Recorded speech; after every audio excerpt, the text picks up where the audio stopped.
absent, I think, was interesting, was votes for 16-year-olds. Now, I think much has been made of the Zoomers going based. If you look at the actual break, I've not heard this. Yeah, so part of his manifesto was votes for 16-year-olds, announced quite early on in his campaign. I think it's not coming up at the moment because it's one of those things you can talk about later on, So there's this idea, I want to say Ken Clark, but it is Ken Clark, actually. So he said that basically you need to start doing the biggest things early on, because you've got 5 years, but a lot of this stuff takes 5 years to come into effect. Yes. So you can't do the little things early and the big things late, because then no one will vote. Do you know what I mean? So if you're trying to turn around the economy, you can't leave that to the last minute, because it won't have turned around enough by then for people to support it. So stuff like the little things like 16-year-olds' right to vote, that can be done in a year. This isn't would needs to be there 5 years before an election to have an impact kind of thing. I want to talk on 16-year-old vote thing. It seems every single country that ever mentions this, they only ever say it from the left-wing perspective. I think that's due to probably there's some sort of bias where left-wing kids are more likely to be left-wing, which is what the Zoomers going base, which I don't. Yeah, I've not heard of that. I haven't witnessed that, really, to be fair. And also my main thing is I'm very much against 16-year-olds voting. That's my only thing is I remember me when I was 16. Are you? I remember I was 16. I was a prick then. I'm a prick now. I don't think I should be able to vote now, honestly. I think for me, I think there are arguments to be heard for why 16-year-olds shouldn't have the vote, but it comes down to, I think all of those arguments could be applied to 18-year-olds. And we have lots of laws about, 16-year-olds, they can get married, they can consent, they can, they could be signed up to the military, all of this stuff, and yet they're not allowed a say on that. That does baffle me a bit. Yes, I remember saying, I must have been speaking with my father, must have been a while ago, or just must have been in sixth form when I was about 16. I still have to pay tax. Yes, it's only VAT tax and the occasional bit from my wages as in a cafe. Yeah. And yet, no, the whole thing in with the American Civil War was taxation without representation. Yeah. Which I was saying, just so I can say, I think the 16-year-old shouldn't be paid, had enough to pay that, just because one, it'd be really complicated to deal with, and two, it's funny. Yeah. But no, exactly. Yeah. I think there is a lot of 16-year-olds have to do almost, I mean, even stuff if you look at the last time you went to a zoo or something, right? There's child's prices, adult prices. The adult prices are normally 16 plus. So why not voting? It depends on I think it depends on the economy. If the economy goes to shit, an adult's ticket is above 9 years old. Honestly, if the business is doing well, there's some truth in that. Yeah, if the business is doing well, they will keep the age high. If the business is doing shit, they will do anything to get a singular penny out of you. There's some truth in that, definitely. I do think hopefully soon enough we'll be able to I personally want things raised, obviously age of consent and also join the military. I would want that raised to at least 18. Ideally, I think a good fair ground would be. Now I know it's been quite draconian. I don't think any other country, but I think 25 is a good metric. You know what I mean? That's 25, really. That's when your brain stops developing. So would you want someone with an undeveloped brain to be voting? That sound. If just saying it that way, it just doesn't sound right. Well, I guess there was.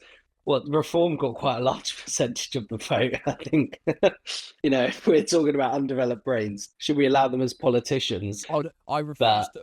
I'm not letting a singular person not be allowed to vote because of their any mental. No, exactly. Mental incapacities.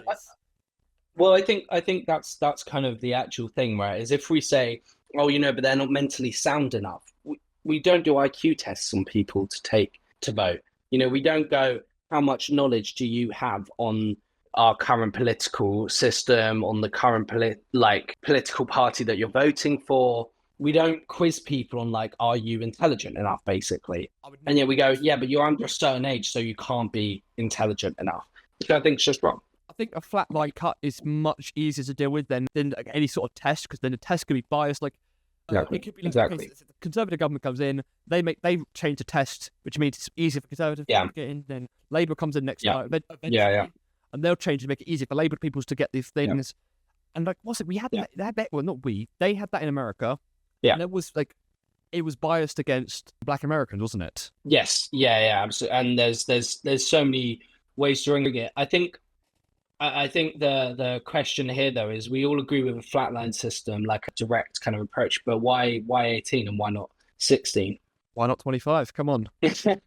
I guess I don't know. I think by 16 you're old enough that you start wanting certain freedoms, and ultimately there is a question even of how much this helped, because I think there's a lot of like, obviously they will largely vote for left wing policies, but they also have very, very low numbers in voter turnouts, right? We see it in the 18 to 25 category, very low turnout amongst them. So how much are under 16-year-olds even going to go out and vote? Obviously, you definitely voted right. If you forgot, I'll be very, very very sad. I couldn't vote. Yeah, so I got a job opportunity last minute in rural Wales, and I'm from Brighton. So yeah, I was registered in Brighton, and like 2 days before the election, got told I can go work for Sky News. Actually, a great opportunity. But I saw that. It was brilliant. Yeah, out in rural Wales. Yeah, but it meant I couldn't vote. It was too late to do a vote by proxy. Yes. It's too late to do a mail vote. I mean, for you anyway, it wouldn't have been even worth it to vote, because come on, like we knew the outcome of this one ages ago. Well, I'm in Hove as well, so I'm in the Labour stronghold, but I still believe there's importance in voting, and I think a lot of places so Reform came second in 85 seats, I believe. And that shows that actually there is importance in voting still. There really is. Yes, I can see that. Obviously, you'll say that because you want Reform gone, and I can see this. It's like a new group. This has just started Reform, if I'm correct. It's like this is only this election that started up, and instantly nearly took 85 seats. Yeah. I mean that the point I was making there wasn't even that I don't want Reform. Like, even if you're a Reform voter going, oh well, Labour's just going to win it. Their votes nearly made a difference. Their votes nearly made huge swings, and some of those would have been Labour seats. Some of those were Conservative seats. They could have been the opposition. And I think if people felt so disillusioned that they were like, oh, I'm not going to vote, Labour are just going to win, Reform would have got nothing. So it is huge. I still believe voting works. I think a lot of issues with our system, but I do believe voting works still. I think if we vote more like third parties, that is probably better, because Keir Starmer, he's going to look and go like, all right, he can look at the stats and go, okay, Reform, what are their key things that they care about? More important, because like Tories, Conservatives and Labour, what do they stand for? They stand for so many different things. So if you voted, you probably only vote for it for like one or two key policy points or whatever. It's so hard to pass that out, and it's doing like YouGov polls 24/7.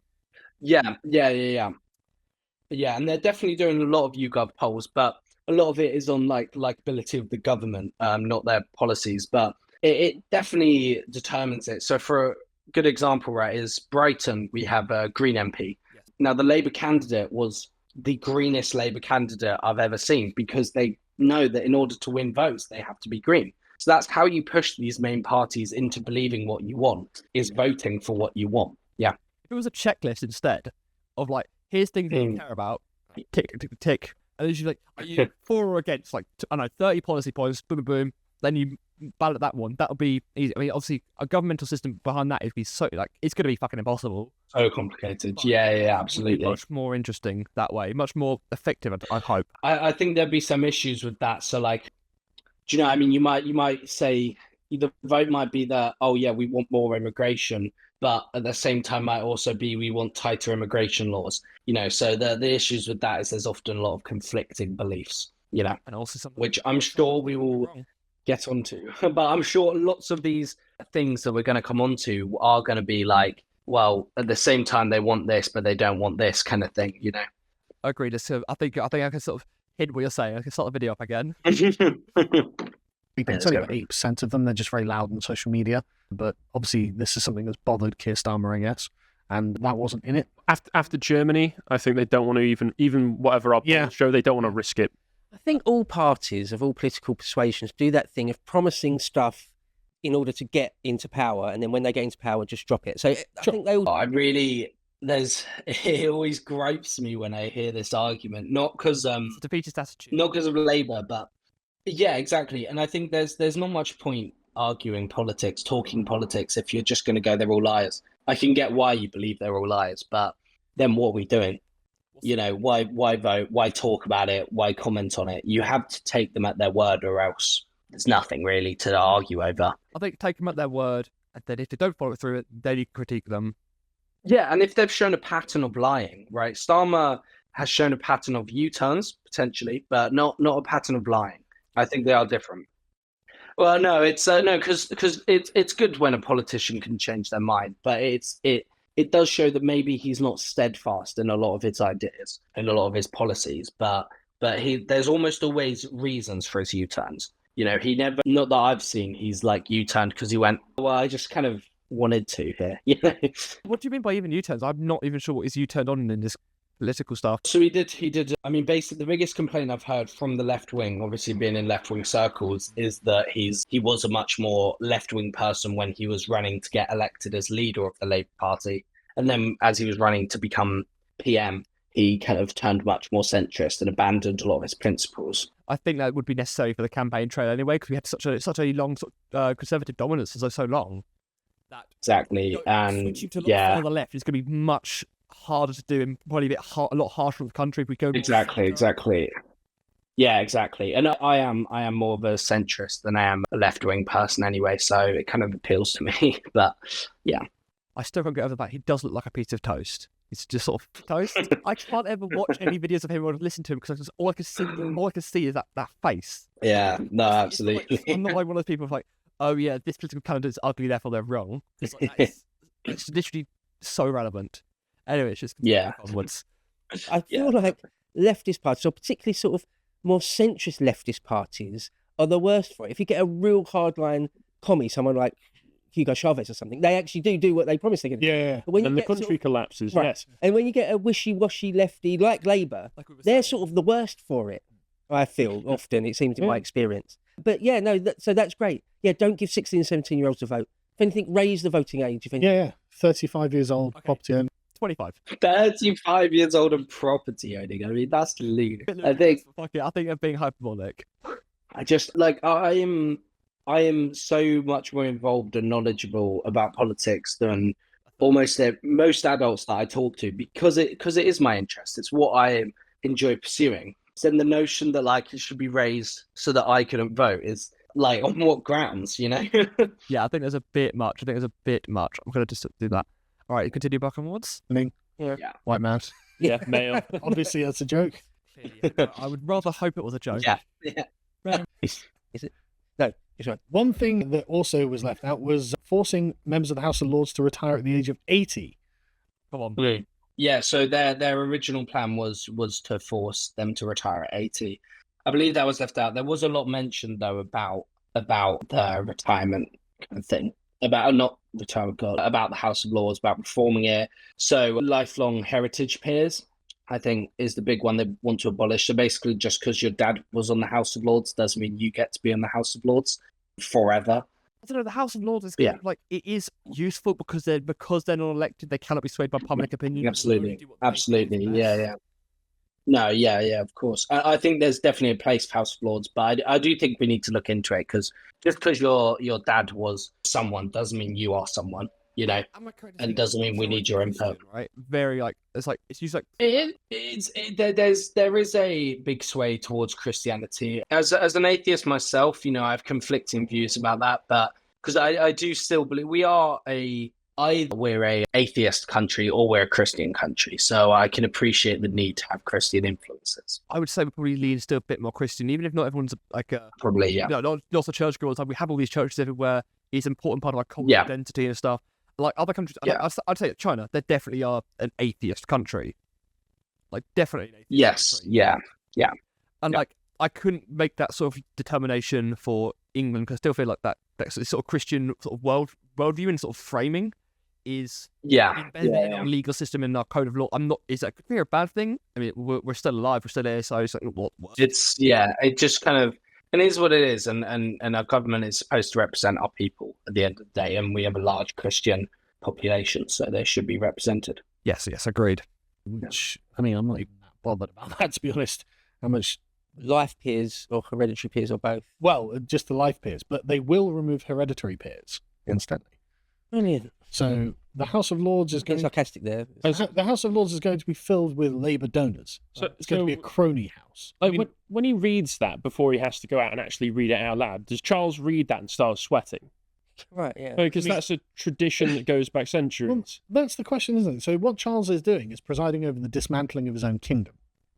I mean, I think that's drastic. There's been so many reforms to House of Lords throughout the years, and there's a bit of hypocrisy here because the House of Lords does tend to be more right-wing anyway and tend to be full of conservative donors. But both sides definitely stack the Lords with who they want, which, I think, in my opinion, is one of the biggest reasons why we need reform to it. It shouldn't just be a tool for governments to try and still have their sway on it. What if the king appointed the king themselves? I mean, I don't know. I don't necessarily believe in that. I like the proposal that basically it's becomes much more centered around experts. So you have a healthcare expert, but you could even break it down into you have a veterinarian expert, you have a dental expert, you have, a botanist expert or something in plant life, or do you know what I mean? So then the House of Commons go, we think we should build in this area. We're going to expand relaxed planning laws, and then a bunch of people that have tons of experience working with environment and wildlife can give their objective opinions on it. Yeah, I can see that. My thing is, who defines them to be an expert, though? You know what I mean? Yeah. So it's definitely difficult. There would probably have to be a board that assesses it, but I think that's still better than at the moment that most of the people there are there because their daddy owns land, which makes them an expert in precisely nothing apart from being rich. That's their expertise. So I think, yeah, I don't know. I think it's maybe unfair to characterize it as Labour's doing it, but I think it's also undeniable this does play into the hands of the Labour government, Well, but I mean, I wouldn't even be that pissed off because, that's kind of the first thing you do. You're in, they haven't been in for 12, 14 years. Let's bring it back to being in our favour because over time, even if the purpose or not part of the Conservative Party did make it more biased. It's what governments do, and it's also important to remember though, House of Lords hasn't actually always been anti-Labour. Recent years, they've been the one things kind of stopping it. So one of the reasons why Rwanda took so long is the House of Lords was so heavily against it, and they kept pushing against it from the government. So.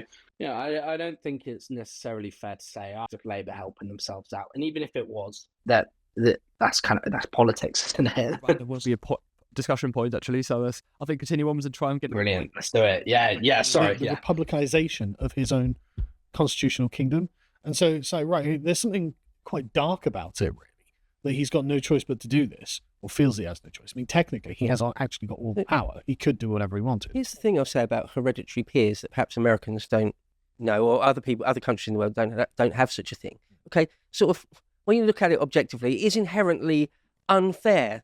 It is right that somebody's but that's the point. Yeah, it's inherently unfair, but it's one of our traditions. It served us really well. Yeah, and it's actually not anywhere near as bad as just packing it with Lib Dem donors. Or whatever.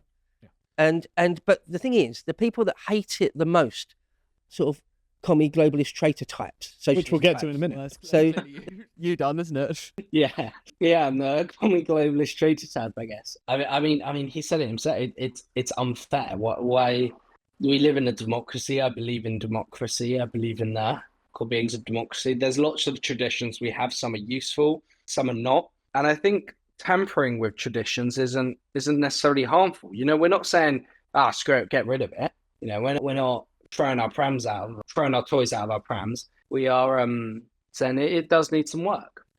I can see that. I think what I've sort of come to the sort of decision on is with government, so you've got MPs, you've got House of Lords, and all these sort of systems. So you've got the common man, and then all these layers in between to then get to the final result. And each of them get filtered through people and representatives to stop mob rule. And I think this House of Lords thing is sort of I guess you can describe it as cronyism. This is an unelected position. It's a stopgap to sort of try and prevent complete and total mob rule. Yeah, and I think there are so many uses for it. They can't be swayed by the current economic climate and stuff like that because they're there kind of permanently. And there's, if someone like Reform Party won this election, I would be so thankful that we had a House of Lords still. Yeah. See, what you said about them can't be swayed by economic conditions. I'm still unsure of that because personally, I think it's a good idea that an MP or just government representatives who represent the common man, so not like, oh yeah, you work for the government, not them sort of people, but MPs and stuff, their pay packet should be docked on the, like, it should be a percentage, like, it's based around the average wage of someone in the UK. It could grow. It should grow at the rate of wage growth or something like that. I can definitely see that argument. Is it Is it 24k or 12k in the average wage for someone in the UK? One of those two. Oh, it's 34k. 34k. So combine the two. How much does an MP get paid per year-ish? Well, so an MP gets, I believe, around 80k a year. But there's so many roles before that, like councillors get 12 grand a year. That's it, which isn't minimum wage for a full-time job. That's important to note. But the MPs get a lot, definitely. So what if we would say something like, an MP gets paid 3 times the average wage for someone in the UK? They would work harder to try and increase those living conditions. Increase the average wage, yeah. I can 100% see the argument. They earn for the average man, they get £3 out of it. Yeah. They're incentivized to do it. I can definitely see it getting tight, but there is the argument though that do they need that incentive? You know, if you create high wage growth and everyone's richer, people will love you. and there is maybe the issue of, what if they're damaging the long-term economics for short-term boosts in wage growth because they know they're only going to be an MP for the next 5 years, or so they just want to boost up their salary for a couple of years and then they'll dip. I never thought. Who knows? It's a very cogent point. I didn't think of that at all. It definitely could. Come up with new economic models to just fuck the numbers up to just exactly. Man and shit like that. I didn't think of that at all. Exactly. Yeah, and but there is some argument that they need to be held more accountable. I think what we've seen with the last 14 years, of the Conservative government is accountability really needs to be increased. Yeah, because all I see in the news is Conservatives being taken up, being on the news, and they're being accountable for their actions. And it seems like every week there's something that's happening. So for every one that is actually being put onto the news, how many things aren't being reported on and aren't being dealt with? Exactly, yeah.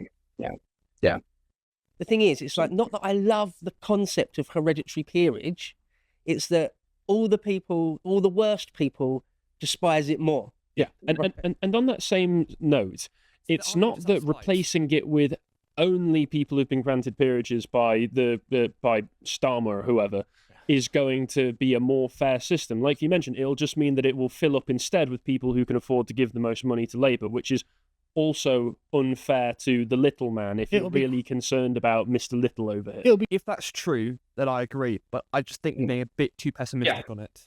I think obviously, if they just stack it with donors and rich people, they'll happily say that is incredibly unfair and unjust. Yeah, I think they're jumping to the conclusion. Starmer said we're going to remove hereditary peers, and they're going, oh, well, you're just going to stack it with donors. That's not the same thing. And they're not going to like, okay, you're a hereditary peer, so you're out. It's not like, it's going to be like, all right, so from here on onwards, it's not going to happen. It's not like you are a hereditary peer right now, so you're fucked off. Exactly. No, it's the, your kid isn't just going to be able to get this. So how many will be even able to replace in that time, in these 5 years? Because they got how many? How many seats will they be able to replace if it's like they're not kicking off people. They're just stopping these people from coming in again later. Exactly. Yeah, there's very few seats. Very few. It's not like so you hear a lot about the Supreme Court in America where they can stack it, but because there's only, I don't know, America, of course, around 10 of them, you can kind of sway it. Right? There is, I believe, 300-400 people in the House of Lords. Yeah. The most I can remember is I think they get £50 so there's, a day. Wow, okay, I'm drastically wrong. So there are 790 sitting members. Oh, fuck, there's shit tons. It's going to be impossible to immediately get a sway out of that then from Labour. Exactly. So what... Oh, wait, sorry. Did I start the video over? You didn't know. You're fine. Okay, cool. Sorry, it just my screen went. Anyway, as I was saying, so there's 790 members in the House of Lords, sitting members. So the idea, the notion that you could sway that is incredible. I mean, there's not even that many big donors. Yeah. there's not even that many people that would donate to Labour in big enough numbers, you know. Like Gary from down the street donated 15 quid to Labour. That's it. He's on. He's the next highest Yeah. donor. I gave £3 this election. Can I get a seat, please? Shoot him an email. See, let me know you also where Sky News wants, so you've got some connections. See what happens. Like it. If you're Media connections. Name drop me as well. Like if you want like Labour parties. I got you, man. We'll just get us both in. We'll be like a joint ticket or something. Fucking DJ House of Lords, a fucking brilliant idea. Be crony capitalists. Literally, it'll be a plutocracy. Personally, I'm a lukewarm monarchist. I don't particularly like Prince Charles at all. But the concept King Charles, sorry. Yeah. But the concept of monarchy, I've done so much content about the monarchy. I'm fascinated by it. It's a really important part of our history and heritage. We're a constitutional monarchy, so it's not like the monarch really has anything to do with the levers of power or anything. But the fact that people like Clive Lewis... Well, I was going to bring Clive Lewis. No idea, actually. Not aware. I think you'll bring him up, so I think we'll find out. Yeah. Want to annihilate it? Well, then I'm for it. Then. Yeah, exactly. I'm totally for it. And what the reason? They are just saying this. Oh yeah, I'm mildly pro-monarchy, but just because left-wing people don't like it, therefore I love it. Like, come on. Just be more friends. Yeah. Please be more friends. Yeah, friends. exactly. Know your opinions. Like, I think this kind of demonstrates. So, like, what we're trying to do here, right, is work together, agree on points, find middle ground, right? And literally, what they're saying here is well, someone who I disagree with in other areas likes this or hates this, therefore I'm going to love it. Yeah, that's the opposite of middle ground. That's not how things be done. It's like, I like this, and you hate this, therefore, like, rah. Like, we could disagree on things and come to. Yep. Or even just like, hey, here's why I'm mildly pro this. Here's what I'm thinking. Chat with them, and then try and sort of form a dialogue instead of, all right, well, you're angry, so therefore I'm going to get even angrier back on the opposite opinion. It's not going to work. It's not going to help in any way, shape, or form. Exactly. Was recently when the MPs were sworn in, and Clive Lewis was like, "I want to pledge allegiance to the people of my constituency." Oh, this, blah blah blah. Okay, I have heard about this. Okay, I didn't know this was a man called Clive Lewis, but it's an MP that he refused to swear allegiance to the king, or I think he did, but he added his own section about, because all MPs, when they're sworn in, they have to say, like, I pledge allegiance to the king and, like, here to serve the king. Boy Scouts. And basically this guy he said, I'm here to serve the people, not the king. I'm here to serve the people of my constituency. And then he said, so under protest. And then he said, like, I will pledge allegiance to the king. But he said under protest. I don't know what to think about that, because, like, come on. Yeah, I think there's issues with it, and there's stuff like that. It is traditional. You get voted in by your people. You are there to represent your constituents. I do like the idea of having traditions that are greater than us and our current, like, ideas and stuff, but I don't know. I don't think it's as big of a deal as it needs to be, you know? Yeah, you swear religion to him, but King Charles is never going to, like, do you mind, like, popping around the offie and get some fags? He's never going to give a shit. But also, I mean, I don't think there needs to be as much of a deal about, like, oh, it's disgraceful that he would say that. It's not really, like, it's not the worst thing that's happened in politics, you know? I think if you disagree with just call on wanker and that's about it. Much we need to do with. I just keep it brief. No point for a big, like, chat about it. I hate the monarchy. And he was forced to bend the knee and retake his pledge properly, sensibly, like he ought. And making leftists bend the knee, I'm totally in favour of that. So, okay. So you said that he said that he redid it, but you said that he did that, but he also had his own clause in. You say? Oh no. So I think he then said that in protest, and then I think they made him redo it. Oh, okay. Like, not under protest. Yeah. Number one is like, hey, will you please say this? It's like, oh yeah, I'm going to serve my people, and then, like, do it again. No, yeah, he just kind of went on record with it so that it would go around the news, basically, to make point out of it. No, is it Clive Taylor? I've already forgotten his name. We didn't know it that well.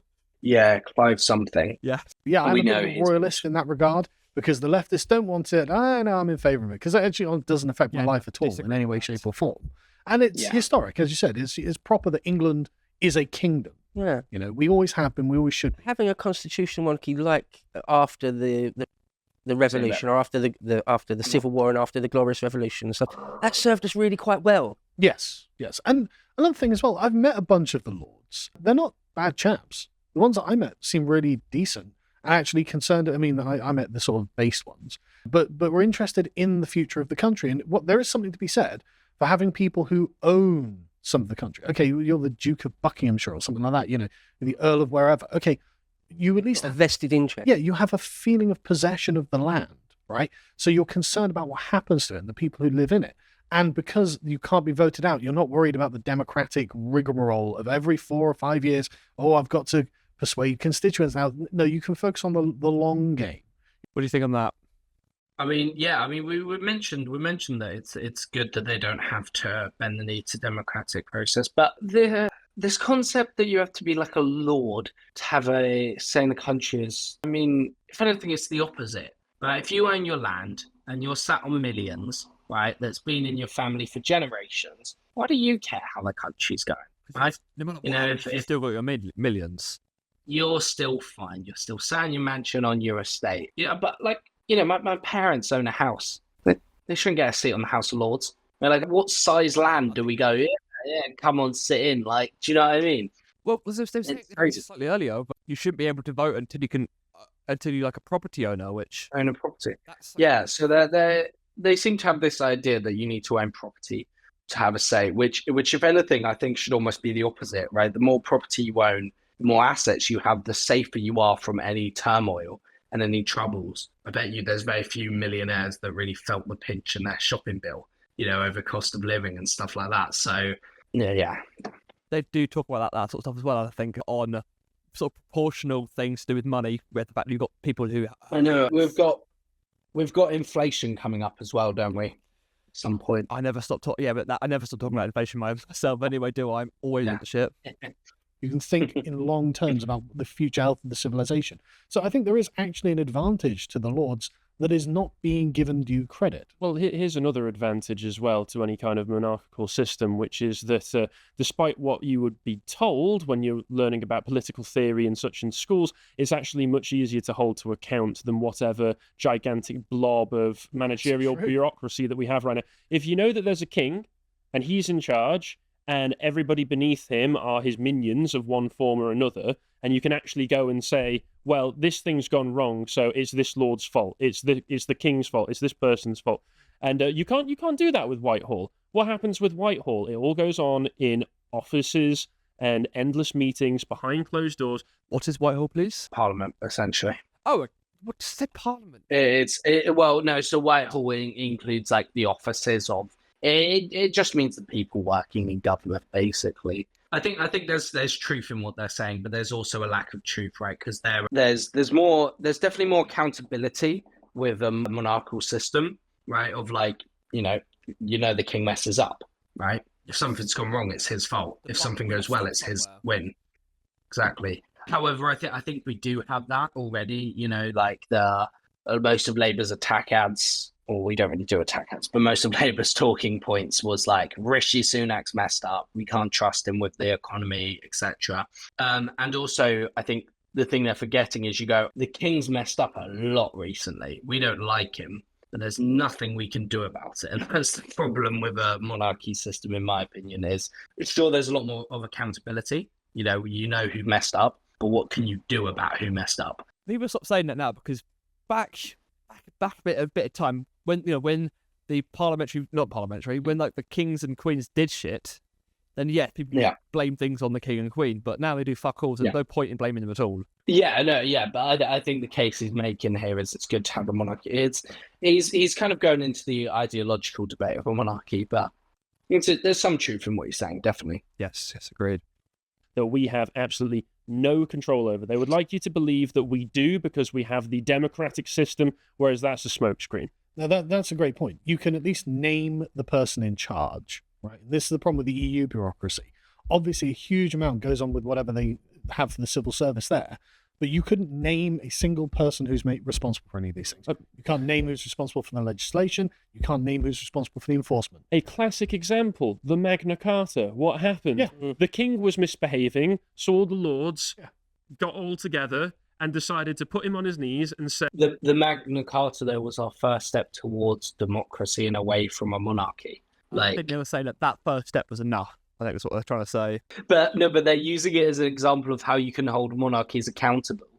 But then if we just go back to a monarchy after saying we want democracy, then you can't hold them accountable. They're sounding very much like deep state believers kind of people. What do you mean by deep state believers? Yeah, so there's this theory that there's like the government isn't in charge. There's like this body of secret elite bureaucrats that are actually in charge of it. So when Liz Truss says it a lot that she didn't crash the economy, it was the elitist deep state bureaucrats that ruined it for her, kind of thing. Yeah. I mean, again, there should be aspects in that I could definitely go behind, because there's definitely always some group of people who, no matter what, they would stay there because they're so skilled in these sort of things. Yeah, potentially. I think people always underestimate, though, of the government. If the government wanted to do something, they could do it. So a great example is that Rishi Sunak was going to ban cigarettes for like young people, as in he was going to increase it over time so they would never be able to buy cigarettes or a vape. No, so he did get lobbied out of it. So he dropped it because he got lobbied, right? Which is where people just send you a bunch of money to drop it. However, now Keir Starmer has picked it straight back up. He's picked it back up? Yeah, Keir Starmer has now said, yeah, we're going to do this again. So there is definitely an element of, there are people behind the scenes pulling strings, but only if the puppet is willing to have their strings pulled, if you know what I mean. I guess I can see you on that, yes. That's the thing I can understand. Yeah. So we come to agreement there is definitely some sort of group back behind, but it's not that deep, bro. It's not that deep. It's not a deep state. It's a very surface level state, because there is not a tobacco company in the world that if you went, are you paying governments to try and be more lenient on your products? Every single one of them would say, yes, we 100% are. It's not some deep hidden conspiracy. It's very open. These people pay a lot of money to try and have control. And like a cigarette at a club after like a few drinks, if that becomes illegal for my kids, I mean, it might. I'm gonna be ruined over there. I can see my child be born. Right, my hands like, we'd never understand how good it is. How it's gonna be. You're ruined. I think they will probably just go like black market stuff, but not like that. Not like Al Capone level stuff. It's be under the counter, probably. Yeah, I mean, it's an interesting argument for sure. Agreed.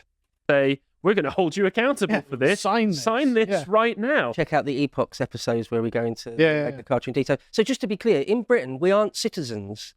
We are subjects of the crown. In America, you're a citizen because it's a republic. In France, you're a citizen because it's a republic. We're not a republic. But the king is not a personal monarchy. It's not an absolute monarchy.